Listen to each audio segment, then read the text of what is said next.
Assalamualaikum warahmatullahi wabarakatuh. Perkenalkan, nama saya Laila Nur Rahmadiah beserta kedua rekan saya, Mita Wahyu Anggraini dan Putri Wahyu Wijayanti. Kami dari kelompok 7 ingin mempresentasikan hasil kerja kelompok kami, mata kuliah pengantar ilmu hukum yang berjudul Sumber dan Asas Hukum. Nah, simak video berikut ya. Yang pertama yaitu definisi sumber hukum. Sumber hukum adalah dasar kekuatan berlakunya hukum sehingga dapat digunakan sebagai peraturan yang ditaati masyarakat.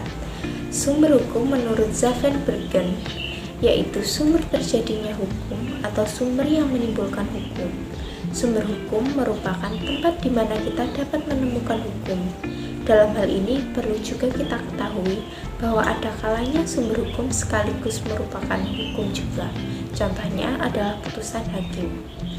Kata sumber hukum sering digunakan dalam beberapa arti, yaitu yang pertama sebagai asas hukum, dan yang kedua menunjukkan hukum terdahulu, yang ketiga sebagai sumber berlakunya hukum, yang keempat sebagai sumber dari mana kita dapat mengenal hukum, dan yang terakhir sebagai sumber terjadinya hukum. Pembagian sumber hukum yaitu dibagi menjadi dua, yaitu sumber hukum material dan formil. Sumber hukum material adalah faktor-faktor masyarakat yang mempengaruhi pembentukan hukum.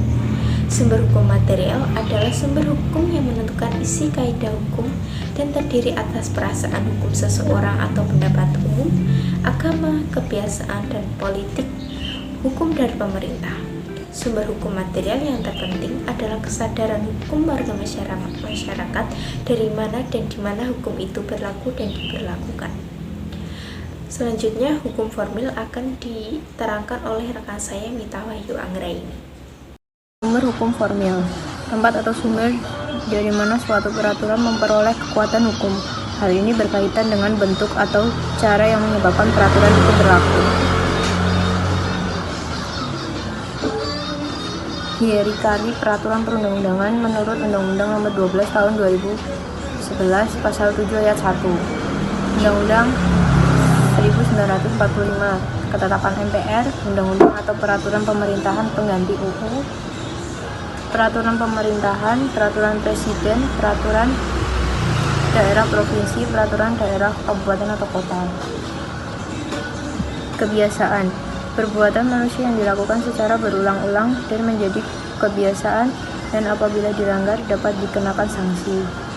Traktat perjanjian yang diadakan oleh beberapa negara yang dituangkan dalam bentuk tertentu.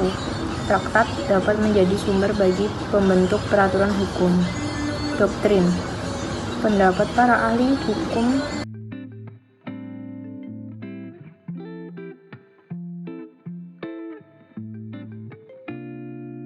Baik, yang selanjutnya ada asas-asas hukum. Asas-asas hukum adalah dasar yang terkandung dalam peraturan hukum sebagai petunjuk dalam mengambil keputusan. Dengan kata lain, asas-asas hukum adalah dasar-dasar dalam pembentukan hukum positif. Ada dua kualisasi asas hukum. Yang pertama, asas hukum umum dan asas hukum khusus. Asas hukum umum adalah asas yang berhubungan dengan bidang hukum dan berlaku untuk semua bidang hukum. Sedangkan asas hukum khusus adalah asas yang bersifat dalam bidang yang lebih sempit seperti dalam hukum perdata dan hukum pidana. Asas-asas hukum sendiri memiliki beberapa fungsi. Yang pertama, fungsi dalam hukum, fungsi yang bersifat mengesahkan serta mempunyai pengaruh yang normatif serta mengikat. Fungsi yang kedua, fungsi dalam ilmu hukum bersifat mengatur dan menjelaskan. Ragam asas hukum yang berlaku di Indonesia yang dapat kita ketahui. Yang pertama ada asas nullum delictum nulla poena sine praeviria legi penali, yaitu tiada suatu perbuatan pun dapat dihukum kecuali atas kekuatan undang-undang yang telah ada sebelum perbuatan itu dilakukan. Yang kedua ada asas lex posterior derogat legis priori, yaitu asas undang-undang yang berlaku kemudian membatalkan undang-undang terdahulu sejauh undang-undang itu mengatur objek yang sama. Yang ketiga ada asas lex superior derogat legis inferiori, yaitu asas yang dimana undang-undang atau peraturan yang lebih rendah tidak boleh bertentangan dengan peraturan yang lebih tinggi. Contohnya yaitu hierarki peraturan perundang-undangan. Yang keempat yaitu ada asas lex specialis derogat legis generali, yaitu asas di mana undang-undang yang khusus mengesampingkan undang-undang yang umum. Contohnya ada undang-undang perlindungan anak yang lebih khusus dari undang-undang perlindungan hak asasi manusia.